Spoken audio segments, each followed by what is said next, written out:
So first of all, welcome everyone, and a big thank you for dialing in today. This one has been put on reasonably last minute. We've had a couple of weeks to plan it, but in usual IoD event terms, the months in the planning, so a little bit last minute, I suppose. The reason we focused on this particular subject, I think just as a starting point, people often get confused with the word sustainability. It's one of those words that people don't necessarily always understand, and I think there's a myth around it just being related to environmental sustainability. And it's no wonder that people make that connection, because climate change is, without question, the biggest challenge the world faces, in spite of the fact that we've obviously been very distracted with other issues, understandably, over the last few months. But the reality is that the word sustainability means to last. That's not the dictionary definition, but that's essentially my definition. That's what it means. And so, you know, that really relates, when we look at it from a business sense, to all aspects of business. And I suppose if you look at it in terms of the financial or the five capitals, financially, manufacturing capital, human capital, so obviously people, social and natural capital, in other words, our resources. Sustainability really relates to all of those things. So I guess what we're going to try and do today is talk about what makes a sustainable leader. We're going to be talking about the business case for sustainability. And sadly, we do have to talk about some of the doom and gloom stuff, but we're going to try and get through that reasonably succinctly. For those of you that don't know, the IoD has been going for over 100 years, 1903. We got our Royal Charter shortly afterwards, and it's all about integrity and enterprise. And as Claire Ebury very eloquently puts every time she speaks, it's about helping members be the best leaders that they can be. And I guess for me, that's a big part of that is about accountability. And accountability isn't just about running your business day to day and ignoring all the important issues. It's about actively taking a role in addressing them, which is exactly why we're talking about sustainability today. I think in the Northwest, we've done a particularly good job on this over the last couple of years, particularly since Claire's been involved, focusing on other really difficult subjects like racism. I know a number of you were on the call with Sharon yesterday, and the first one of the two-part series 2 weeks ago. And these are subjects that, you know, business leaders don't necessarily automatically grasp by the horns, because they're difficult to talk about. And when we look at what makes a sustainable leader, these are things that we've spent a lot of time over the last 20 years in my recruitment career talking about these qualities. But it's things like being caring, so morally driven, highly altruistic, you know, somebody that transcends their own self-interest and looks at what's the interest of the whole business. Somebody that's inclusive, able to garner engagement from all different parties. This term systems thinking comes up a lot, and I know Ben's going to touch on this. Sharon and I were talking about how the race issue and the sustainability issue are actually intrinsically interlinked, because they both were born out of this extractive culture, this colonialism legacy that was all about taking out the resources from one country and bringing them over to another. And I guess systems thinking is about relating these issues and being able to join the dots. So we absolutely look for that when we're looking for people who are sustainable in leadership roles. Collaboration and good at partnerships is another one. Being self-aware, and I guess last of all, it's about being courageous and visionary. You know, I liken it a little bit to those early world explorers. You know, leaders that are prepared to put the neck on the line, because believe it or not, even in 2020, we've still got a high degree of climate skepticism, particularly so in certain cultures. And it's about being bold enough and brave enough to put your neck on the line and represent what you feel is the important issue. So without further ado, I'm going to hand you over to Ben. Ben Tolhurst is the head of property and asset management for JLL in the UK. Massive global property business. Ben's also a member of JLL's UK board. Ben's background is 27 years in the outsourcing sector, and he's worked across a number of different industries, including government, energy, utilities, telcos and property. He's massively passionate, and I can say this firsthand from speaking to him over recent weeks, as is his wife, Zoe Cohen. If anybody's met Zoe, I know the IoD flock are very familiar with Zoe's work. She did a great event on climate change last year. So they're both very passionate about the subject. And he's also a director of Business Declares. Business Declares are a not-for-profit organisation which acts as a critical friend to organisations seeking to change their business models and take positive steps to address this current environmental crisis.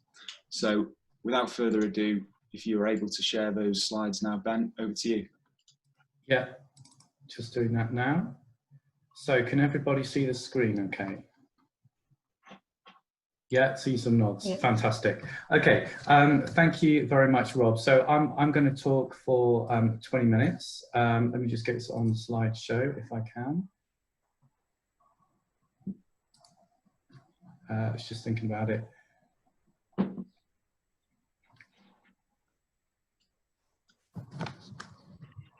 If not, we'll, that's it. Can everybody see that still? I think it's just loading. Just loading up. Yeah, okay. Right, good. So thank you for the intro, Rob. I won't repeat any of that, but what I will say is something about my personal story. So I've never worked in sustainability, don't know the first thing about it until February of 2019, when I had a complete epiphany. I'm not going to tell you what that is because there isn't time, but within 8 months, I'd gone vegan, I'd decarbonised my pension, my ISAs, and any other savings I had. I'd stopped flying, I'd pretty much stopped buying stuff, and buying secondhand is my first port of call if I have to buy. That's my personal life. There's other things too, but I'll keep it to that. In my professional life, I became a bit of an employee agitator, if you like, working with JLL's phenomenal sustainability team. I co-created a CPD package, took it to the UK board. We've rolled it out to about 600 UK JLL staff, and actually 2 of my biggest clients, global investors, I've also rolled it out to about maybe 200-300 people from there. Most fundamentally, I restructured my job role, freed up time, and have decided to work for a not-for-profit, give some time back, where I joined Business Declares as a director, where I'm trying to do as much as 1 day a week as I possibly can. As Rob said, it's not for profit, helping businesses get their heads around what to do about climate emergency and how to act. So there are 2 points, there's 2 parts of this presentation. Before I start, just want to recognise the current situation with respect to COVID. It's been wholly disruptive from a business, community and personal level. And speaking from a JLL perspective, the last 15 weeks have been really tough, and our focus has been on safeguarding our people, our clients, our properties. We've taken some pretty big measures around pay reductions and other things to try to safeguard the situation. But equally, on a personal level too, I'm sure you guys know people who have been affected by this personally.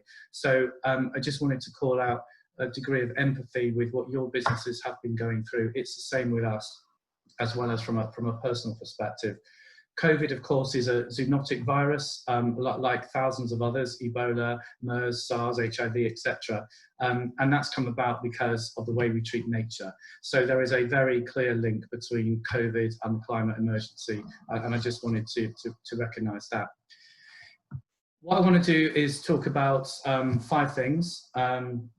There is some doom and gloom in here, but unfortunately, if we don't face into the truth, we can never properly address it. So there is some of that, but I will end on a bit of a high before I move into the opportunities for business. So those are the 5 messages which I want to get across, and I've just got a slide for each. So I think the first thing to say is this is an existential threat. And what that means is this is a threat to the entire planet that we live on, ourselves, our children, every species therein, perhaps apart from bacteria that seem to survive whatever. The UN Secretary General has given his viewpoint on it, which you can read there. And I guess the sad thing is he's come on to say that, you know, we lack the leadership and ambition to get this sorted. But 2020 is a pivotal year. We are halfway through a pivotal year. If it was ever urgent, it's now mega urgent. Mark Carney has talked about this a lot. And, you know, in 2019, for example, climate-related issues cost the world about $100 billion. By 2050, according to the latest forecast, this is going to be at the 8 trillion level. So financially, we are going to be in trouble, as well as everything else. The IPCC famously produced their report. If we go above 1.5, we are going to have some serious problems. When we look at the next graph, you'll see that actually the chance of not going above 1.5 is pretty unlikely. So point number one, this is the greatest threat to humanity. Point number two is we have to act now. This is hyper urgent. The graph on the picture on the left is from Climate Action Tracker. These guys are an independent scientific body that tracks the actions of every single country in the world for which there is data, to look at the outcomes of their various policies. And what this graph basically says is, if you take the most optimistic policies, you can see that we might be around the 2.8 sort of measure. And if you take the most pessimistic, we're in the 4 degrees measure. So really, right now, as it stands, we are in deep danger. The picture on the right is really important. What that says is there are literally 600 gigatons of CO2 left to hit 1.5. That's all we can emit ever to hit 1.5 if we're going to stay within that. If we are going to do that by 2050, the purple line on that graph, which is assuming we peak this year, we need to reduce them at this level that you can see here. And to put that into some sort of context, whatever level of CO2 reduction has happened with COVID, that needs to happen every single year without fail, year after year. That's the level of reduction, and possibly some more. If we assume that we don't peak till 2025 because we haven't peaked yet, then look at that, literally a straight line down. We may decide that 2 degrees is where we want to get to, in which case there's 800 gigatons of CO2. A gigaton, by the way, is a billion metric tons. And last year our emissions actually rose by 31 gigatons. If you want to put that into some sort of perspective, an average elephant weighs about 7 metric tons. So we're talking a big number. So it's hyper urgent. Point number 3 is tipping points and feedback loops. I'm sure you're all aware of that. A feedback loop is a systems thinking type approach, as Rob has alluded to. A good example of a feedback loop is the albedo effect, which is where a white substance absorbs heat. So ice absorbs heat, ice reflects heat, a white substance reflects heat. So if there's more ice, there's more heat reflected, and if there's less ice, there's less heat reflected. So if there's less ice and there's less heat reflected, that means there's more heat absorbed. If there's more heat absorbed, then there's less ice because the ice melts, and so on. You get the idea. So that's a sort of feedback loop.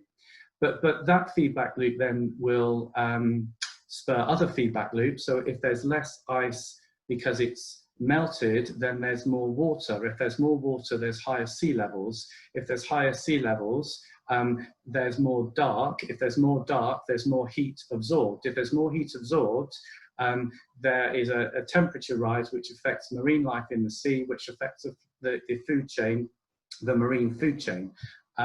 There's more CO2 then in the water, which creates acidification of oceans, which also kills off food chain. So you can see how a feedback loop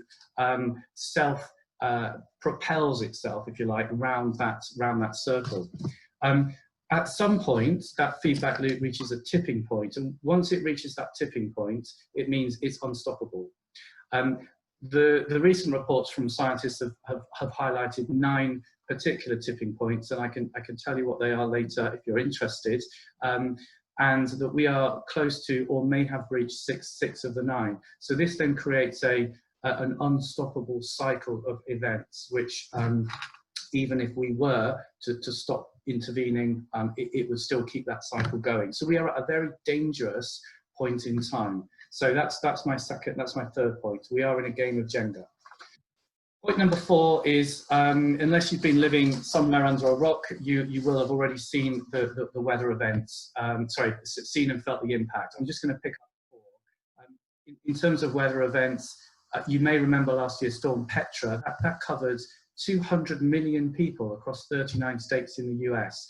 You remember the cyclone in Mozambique. You remember the fires in Australia.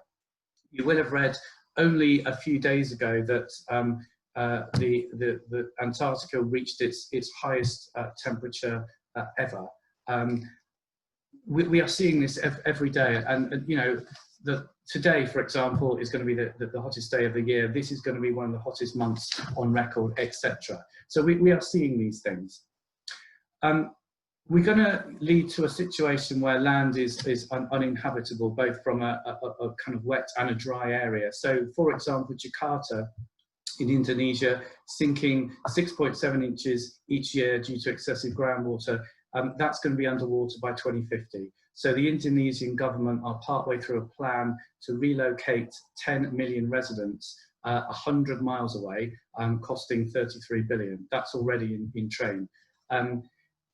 There's plenty of other examples which I won't go into. I guess you may well be aware of the first one in the UK, which is Fairborn in North Wales, where the government is relocating 580 households because it's on the coast and it will fall into the sea in the next 10 years. So if you think this is a problem that affects someone miles away, think again. It's already here in the UK. We also have heated land, and there are parts of the world which will ultimately become uninhabitable. For every 1 degree centigrade of warming, 1 billion people will either have to migrate to cooler regions or adapt to the heat. So mass migration is something that's going to happen. Biodiversity, we rely on all kinds of plants for food, medicines, raw materials, all the rest of it. We cannot live without other species. Right now, 96% of every species, the biomass of the earth, is made up of 2 things, livestock and humans. Only 4% is wild animals. Species are going extinct at a crazy rate at the moment. The picture of the bee is a good one. Bees, 80% of the world's plants are pollinated by bees. 1 out of every 3 to 4 bites of food is pollinated through the work of bees. Bees are so important, as are other species, but I pick out on this one. There's a province in China where there are no bees, so the work that's done there is humans with a special long brush pollinate the apple trees. You know, this stuff is absolutely fundamental to our existence. And then finally, water and food security, water scarcity. You know, 14 of the world's biggest 20 cities are currently experiencing water scarcity or drought already. Food security, you know, we can only maintain somewhere like 4 to 5 months of grain reserves, and yet our population's heading towards 10 billion, and yet the middle classes there, which are demanding more meat and dairy, mean that we're going to have to up our food supplies maybe by between 60 and 80%. So we've got a situation where, again, another kind of feedback loop of weather events and the damage that we're doing to nature impacting those things. So just before everybody gets too depressed, what I will say though is there is the ingenuity in the world to solve these issues. Right? It's natural to feel powerless, it's natural to feel overwhelmed, but we as humans are capable of so many great things, and particularly where there's political will. You know, look at how the country rebuilt itself after the Second World War. Look at how manufacturers retooled during COVID to produce visors and other PPE type equipment.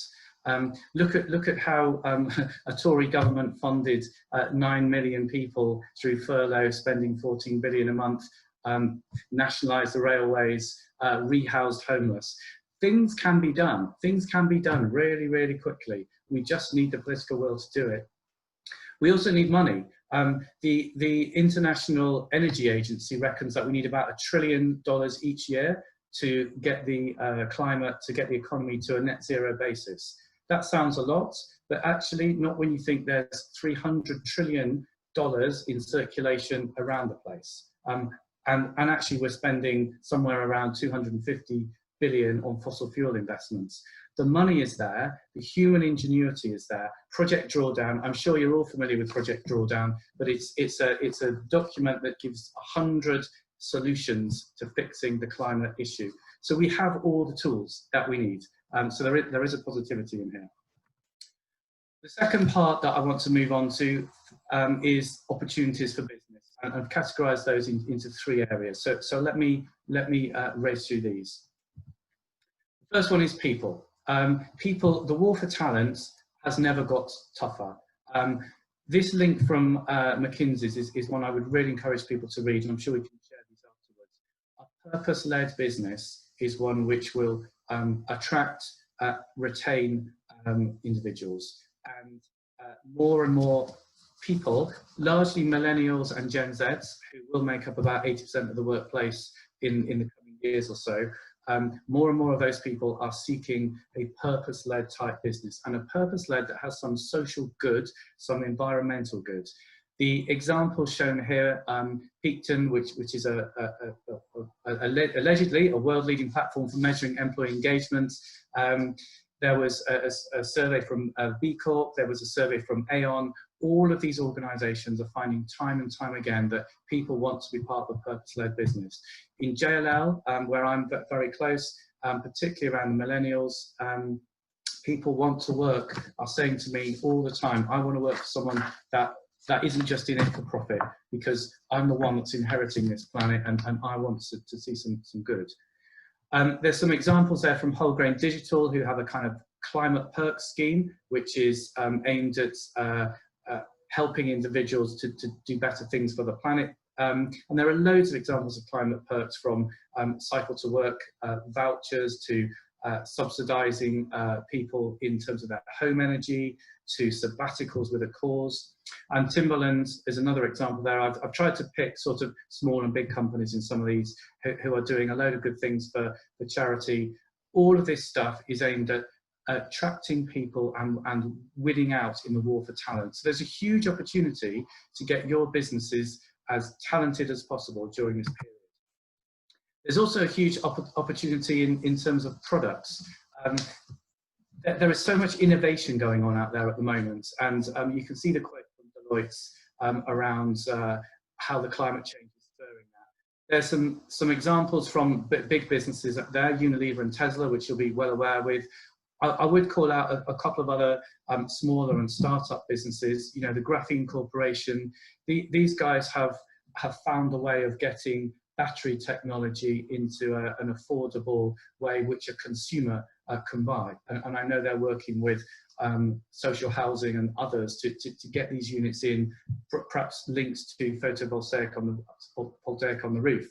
EcoVend is another one where you put your empty plastic in, maybe in a shopping centre, maybe in a football match, maybe in an office. You get a little voucher that maybe you can put towards coffee and wherever, and at the back end, all of that is collected and recycled. And I think the guys from these organisations may well be on the call if you wish to talk to them. So there is a massive amount of opportunity from a product perspective. There's also massive opportunity from a profit or efficiency saving perspective with regard to energy efficiency. And there's some examples there from Carlsberg, from Unilever, Ben & Jerry's as well, who are actually using almost the byproducts of something and taking things like biogas to actually run their plants. So you can save money from the bottom line as well as doing good for the climate through this crisis that we're in.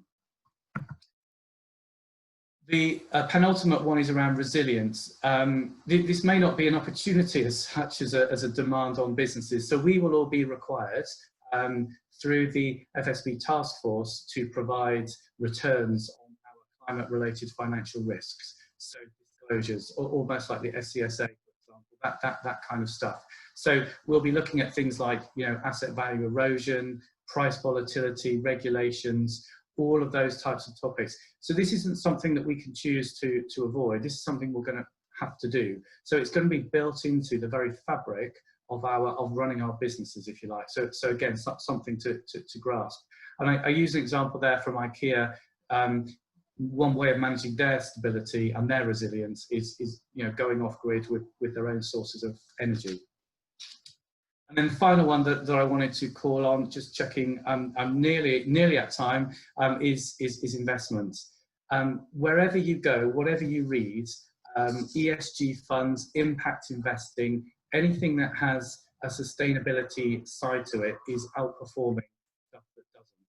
And it's a great quote from the Financial Times there, setting it out. I've also looked at a few, typical investment organisations. Goldman Sachs, got a quote there, Bloomberg, and I know from the organisations that I work with all of the UK's institutional investors, where no doubt most people on this call will have a pension fund.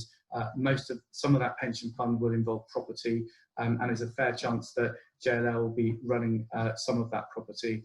I know from my clients that green ESG impact investing is massively high on their agenda.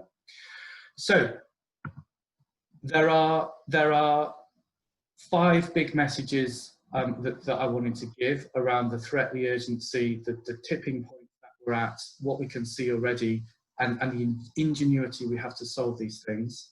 And there are 5 messages that I wanted to give around the opportunities that businesses, everyone on this call, can actually link in with and take from this crisis. I'd just like to wrap up really by saying perhaps 3 things. Firstly, we need a rapid transition to a regenerative green economy, and we've got a huge opportunity as business leaders on this call to actually drive that. We also need to play our part as citizen, individual, employee, parents. We need to be doing stuff in our own personal lives as well as our professional lives, because this needs a concerted effort right across the place. And finally, just picking up on my ingenuity point, there is so much talent and ingenuity out there, and there is every possibility to make a difference. We're actually in a privileged position as the last generation who has the opportunity to make that difference and perhaps do one of the most important things in human history. So I'll pause there. 22 minutes, Rob. Just about got in. Thank you very much, guys. Thanks, Ben. I think that was an excellent presentation, and I was looking at the slides the other day after we spoke, and it's kind of a presentation of 2 halves. You kind of take us to hell, and then you kind of give us something to aspire to, which is I think really important. And one of the subjects in this course that I'm doing at the moment, which, by the way, if anybody is more interested in educating themselves about sustainability leadership, the University of Cambridge do an 8-week course. It's about 20 hours a week. It's pretty intense, but it's changed the way I look at a lot of things, actually.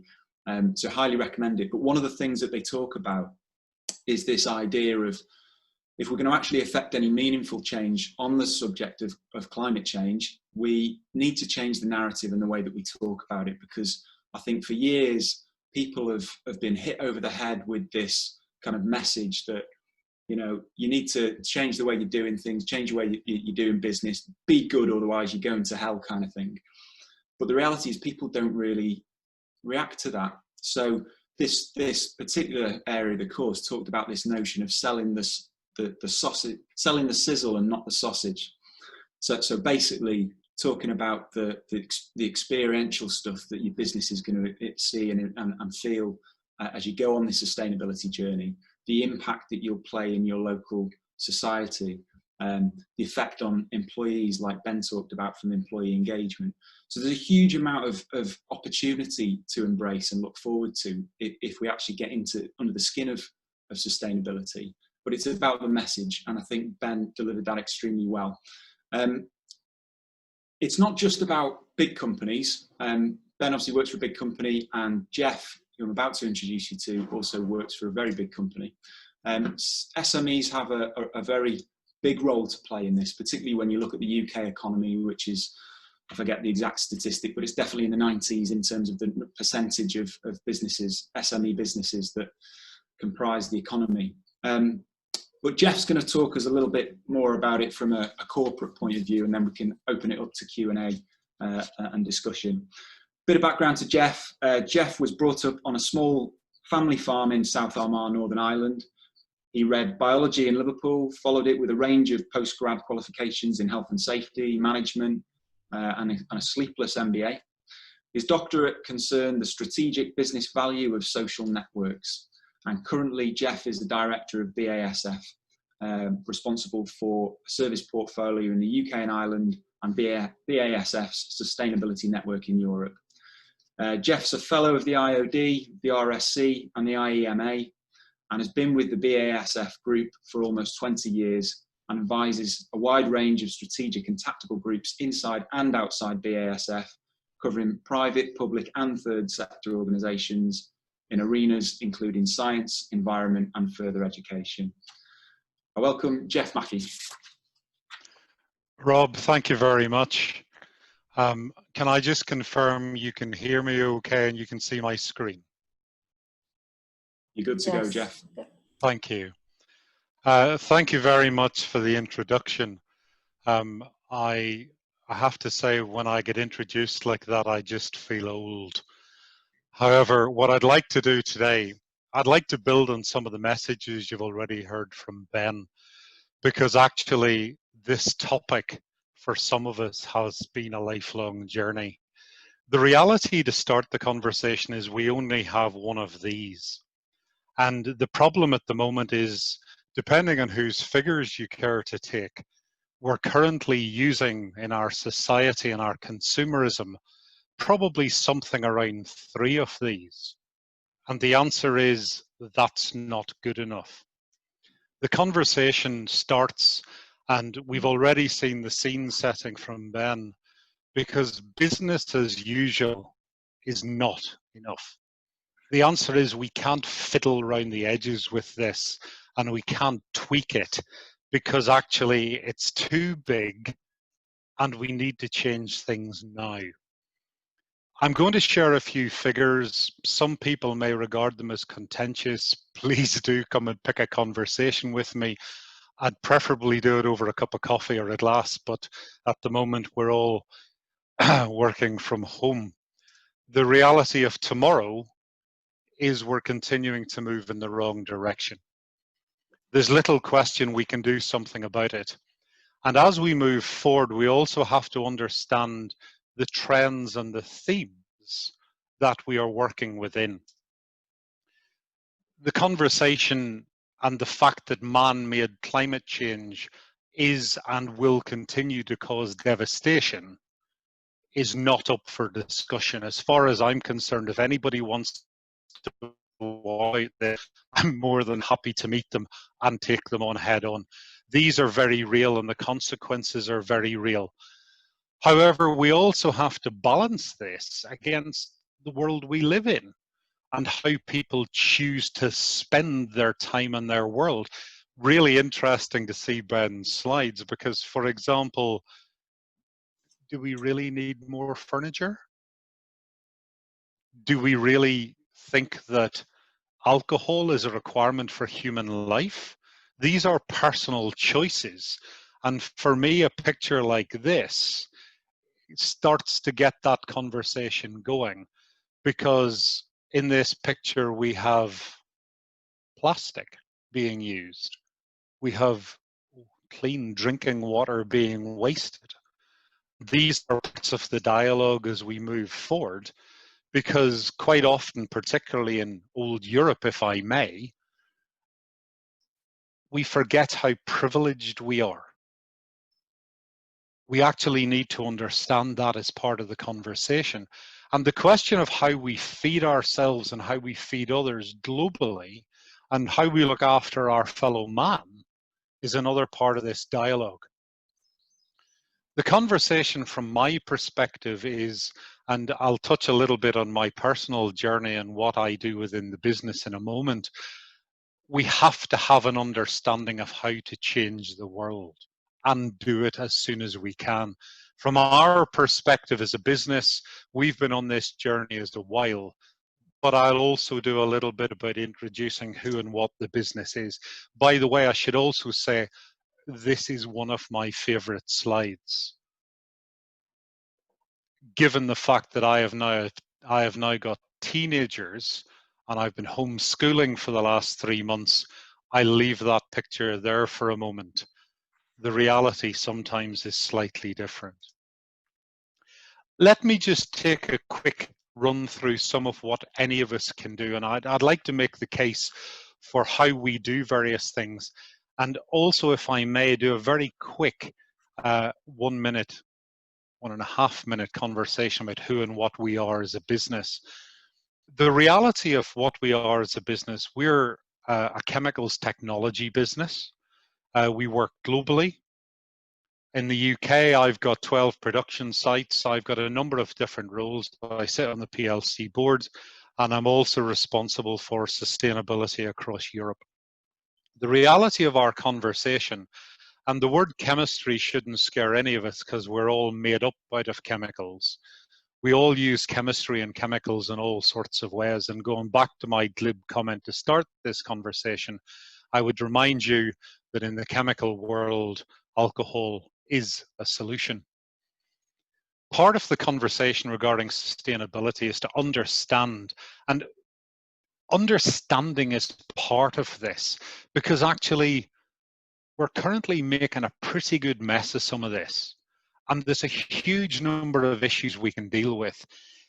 If concept of a materiality matrix and identifying sustainability issues is something that people haven't come across before, this is a good starting point to dive into, to try and get people to consider the issues that exist for them as people, for us as communities, and for us as businesses. The questions to start with is what is important, why, and then to look at what we can do about it. The UN SDGs is something that we should all be familiar with. In a workshop I ran recently, frankly, I was outraged by the number of people in the room who had never come across the SDGs. And again, that's a conversation we can have. Our BSF business in the UK has got a relatively small footprint. We've got less than 1,000 people.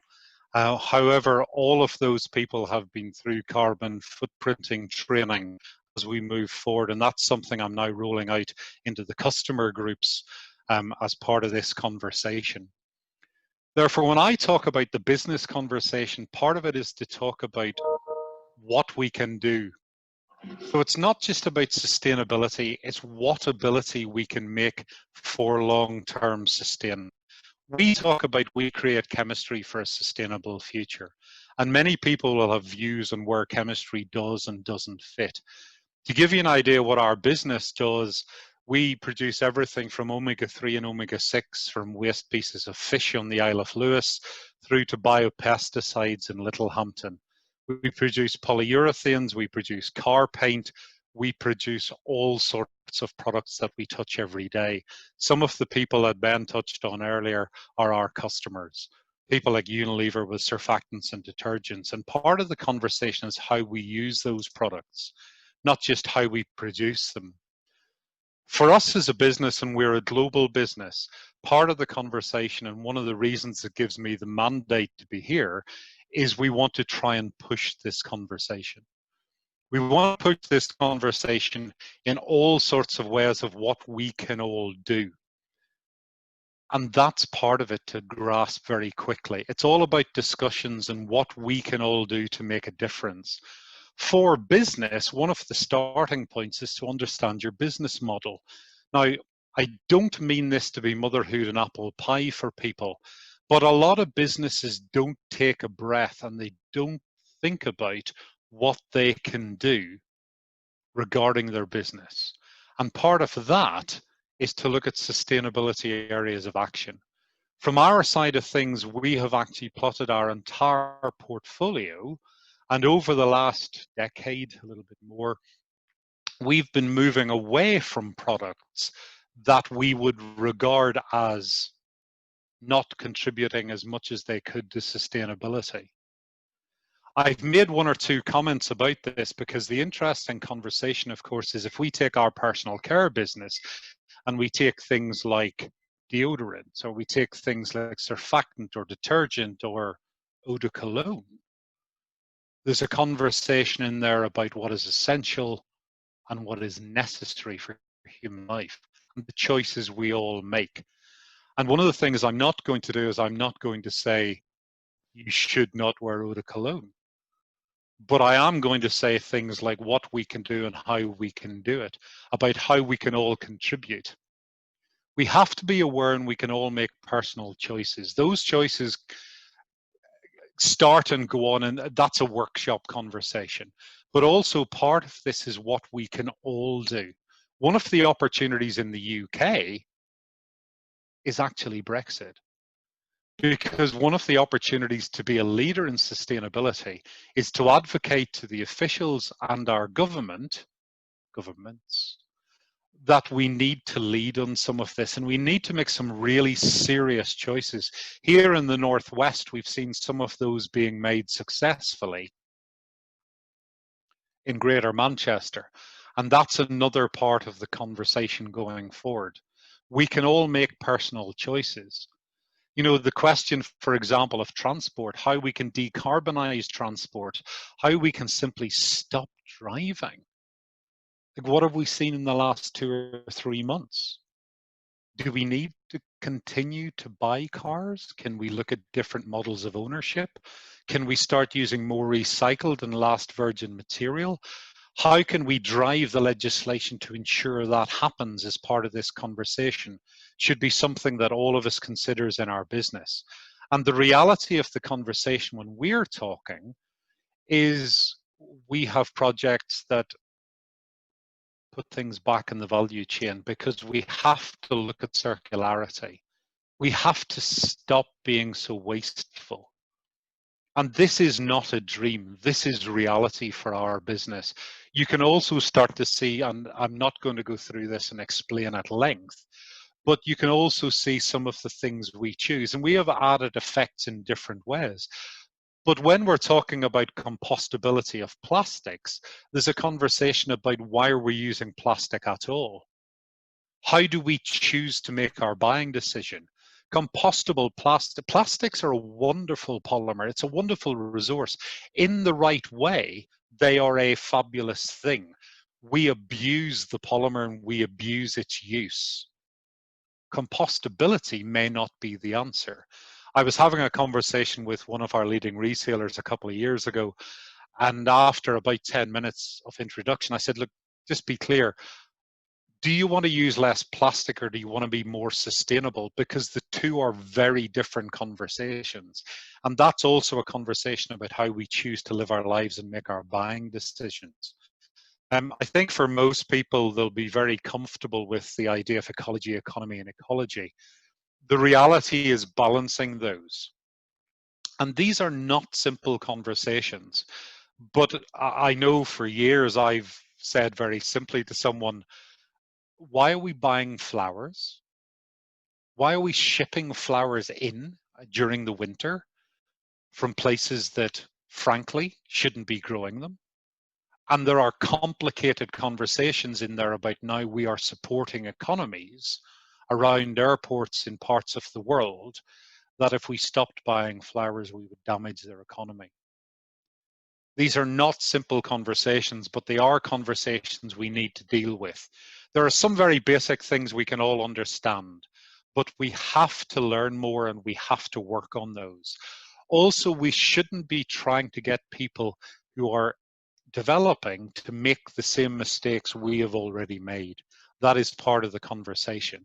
And certainly here in the UK, one of the conversations for me is to talk about what is ethical.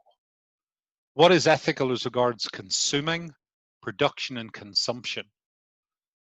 We live in a world that has too much, respects little, and uses too much.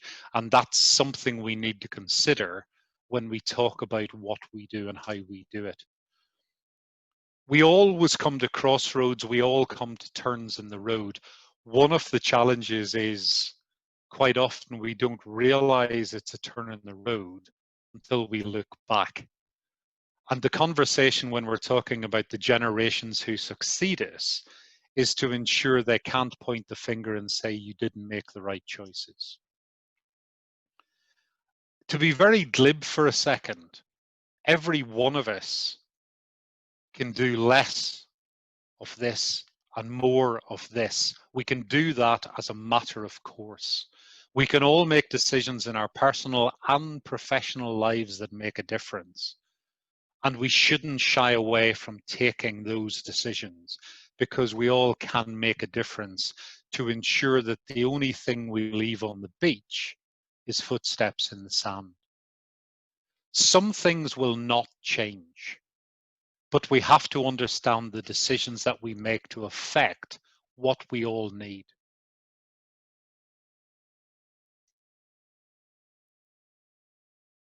And we have to ensure a brighter future going forward for all. Happy to start a conversation. Thanks, Jeff. Another excellent presentation. I've just seen a couple of things on the chat, guys, requesting slides. So I don't know whether, I think Ben's said he's happy to share slides after the discussion. Jeff, would you be happy to do the same? Absolutely. Fantastic. Sorry, as a PDF, because the PowerPoint's enormous with the pictures. Sorry, I'll send it through. I mean, I was just scrolling down and making some notes, and I think there's a couple of things you said there that really hit home. The first one, we forget about how privileged we are. I was chatting to Sharon again about the sort of links between the two subjects that we've been covering in our events this week, and actually she said something really interesting. She said that not as many Black people are involved in the sustainability debate, and that's because a lot of Black people are too focused on issues about how they're going to feed the families, and critical issues about just surviving and living in a world of poverty, given the inequality that they experience. And you don't really necessarily think about that, but I guess we're in a privileged position, the very fact that we're having this debate, and it can be overwhelming. These are big, quite depressing subjects if we consider the worst case scenario, and if we consider the need for urgent action, and the scale of change that is required. And let's not face it, let's not shy away. There's going to have to be some big disruption if we're going to change, if we're going to have any fighting chance of surviving the next 30 years. And I know that sounds extreme, but when you look at the facts that Ben presented earlier on in the call, you can't get away from it. And I think the analogy that Jeff so aptly put about flowers, we can't stop buying flowers because it'll damage the economy. Well, you only need to look at Ben's opening slide and talk about the effects of climate change on the global economy in the next 30 years to realize that, we just can't think like that. So I've got a few questions of my own, but I just want to open it to the floor first of all and see what other people are thinking. I'm sure we're going to have some questions. So you'll have to excuse my lack of knowledge on how to do these Zoom put your hand up things. So can we do it the old school way? And anybody that's got a question, if you just put your hand up, please. Okay, Michael, first of all. Yes, I'm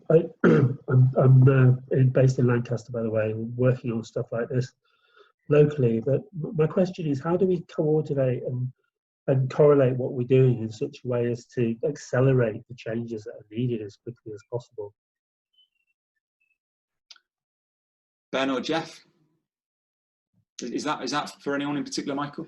For both of them. The presentations were excellent, by the way. It's made my day. Just to start off an answer, and I should say at this stage of the conversation, some of my answers may be Jeff Macke rather than BASF,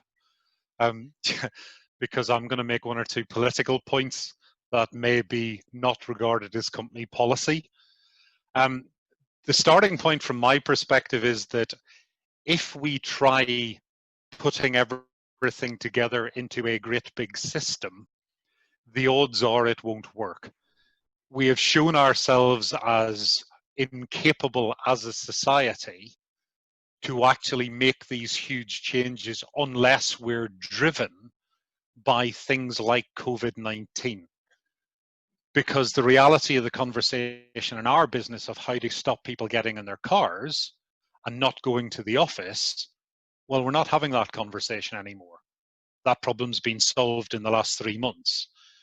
Therefore, as one answer to your question, I would suggest that everybody has to do what they can and learn more. And we have to educate, we have to share best practice, and we have to start now. I honestly believe if we try building a big system, we'll have another committee, and we've seen enough of those over the last generation. Sorry. I wasn't suggesting anything even remotely like that, but thank you. Really helpful. I think Yeah, the other thing, sorry, go on, Ben.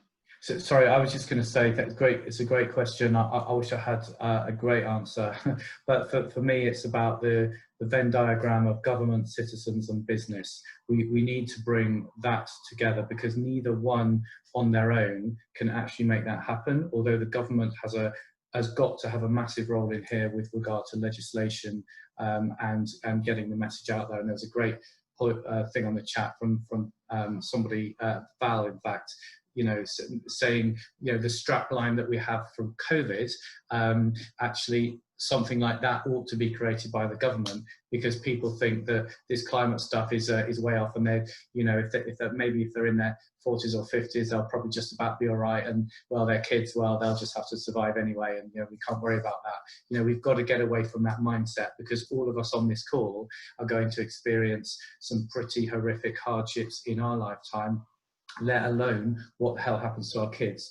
So it's government, citizens and businesses that we have to bring together here. And for us on the call and our colleagues, it's about getting our voice heard with our friends, our voice heard with our work colleagues, our voice heard in our local councils, continually to talk the truth, speak the truth, get ourselves heard and lobby for change and role model. And role model those things. You know, I've stopped flying. I've stopped having any part of the meat and dairy food chain because it's horrific. It's absolutely horrific. And people say, oh, well, I like this, or I like that, or I deserve this, or I deserve that, and I've worked hard and I should have that. Well, no, we've had it good, right? We need to look out for those coming after us. So it's taking personal action as well as agitating in a business and a government sense.